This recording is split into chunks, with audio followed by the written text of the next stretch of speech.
everyone, this is Jag. Well, in this video I'm going to cover how you can get rid of fungus gnats from your pots or containers indoors in your house plants. Now, if you do have house plants, you might have seen these little pesky flies flying out everywhere, and they seem to be coming out of your soil that's in the pots of your house plants.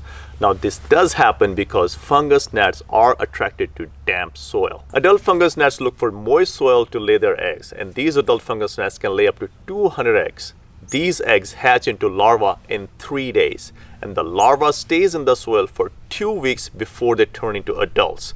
Now, adults only live for about a week. So if left unchecked, these fungus gnats can multiply really fast, and they can be really annoying to have into your house. So in order to get rid of fungus gnats, you have to break this life cycle of fungus gnats, and there are many ways to do so.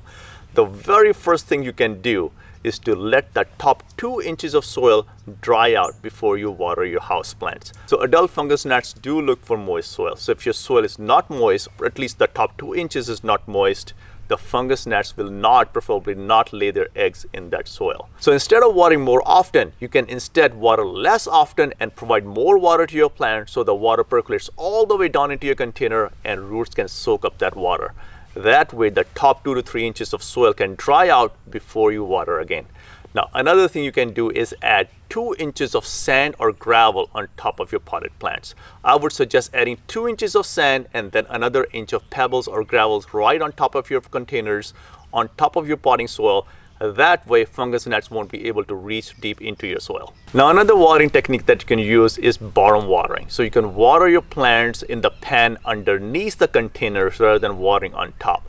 That way, roots can soak up the water and the plants can still drink the water while top 2 to 3 inches of soil remains dry. Now, you can also use hydrogen peroxide on your potted plants to get rid of fungus gnats as well. I have a separate video of 5 uses of hydrogen peroxide. You can use 1 part hydrogen peroxide to 1 part water, 1-to-1 ratio. So if you're using 1 liter of hydrogen peroxide, you can use 1 liter of water, dilute it that way, and water your plants with this solution. Now, use 3% hydrogen peroxide. If you use higher concentrations of hydrogen peroxide, your ratios will be different. You'll be using less of hydrogen peroxide and more of the water. Now, I made another video about how often and how much you should use hydrogen peroxide as well. In that video, I mentioned that hydrogen peroxide kills all microbial activity in the soil, which is not a big deal for your house plants or potted plants. However, you should not be using hydrogen peroxide out into your garden unless you really need to. So be careful about using hydrogen peroxide in your garden, and you can use 1-to-1 ratio of hydrogen peroxide in your house plants 2 times a week.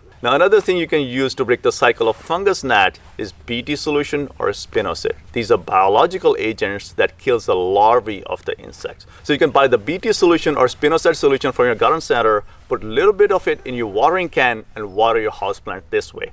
And the Spinosad and Bt solution will kill off the larvae and break the life cycle of fungus gnats. Now, lastly, you can also use a vinegar trap to get rid of adult fungus gnats as well. So if you have adult fungus gnats flying into your house, you can use a bottle, fill it with vinegar, cut the top of the bottle, put it upside down so the fungus gnat can go in there and they have a hard time coming out of it. This way you can trap the adult fungus gnats as well. I made a separate video on how to make this trap and actually make a better trap than just using vinegar. So check that video out if you're interested.